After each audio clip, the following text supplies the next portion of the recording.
Thanks for joining us. We begin with a new lawsuit filed tonight against a former teacher at De La Salle High School in Minneapolis. He left the school in 2022, but is being accused of sexually abusing a student while he was still there, starting when she was 16 years old.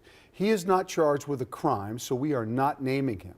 Gordon Severson is here now with details. Gordon? Yeah, De La Salle is a historic and prestigious school. The building dates back to the year 1900. But 2 years ago, a former student says she was sexually abused by a former teacher she trusted and considered a mentor.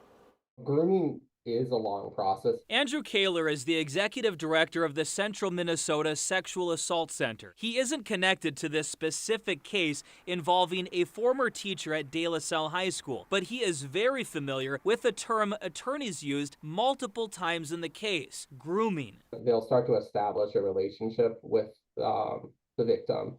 So they'll find ways to build trust and friendship with that individual. According to the lawsuit filed in Hennepin County Court by a woman who attended De La Salle, the teacher started grooming her when she was 16 years old. In the suit, attorneys allege the sexual abuse started gradually, with sexually related questions and comments. But more than a year later, in April of 2022, the lawsuit says the abuse turned physical, with the teacher giving the student rides home after school, during which the lawsuit says he often touched her sexually and forced her to perform sexual acts on him.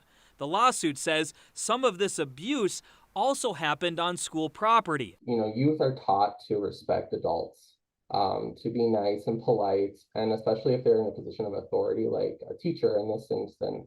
They are supposed to listen to that adult. In a statement, school leaders at De La Salle say the accused teacher stopped working at the school during the summer of 2022, just a few months after this alleged abuse. Officials say they weren't aware of these allegations until the lawsuit was filed earlier this month, and they immediately reported the information to Minneapolis police. We reached out to Minneapolis police to learn more about this investigation. We are waiting to hear back from them.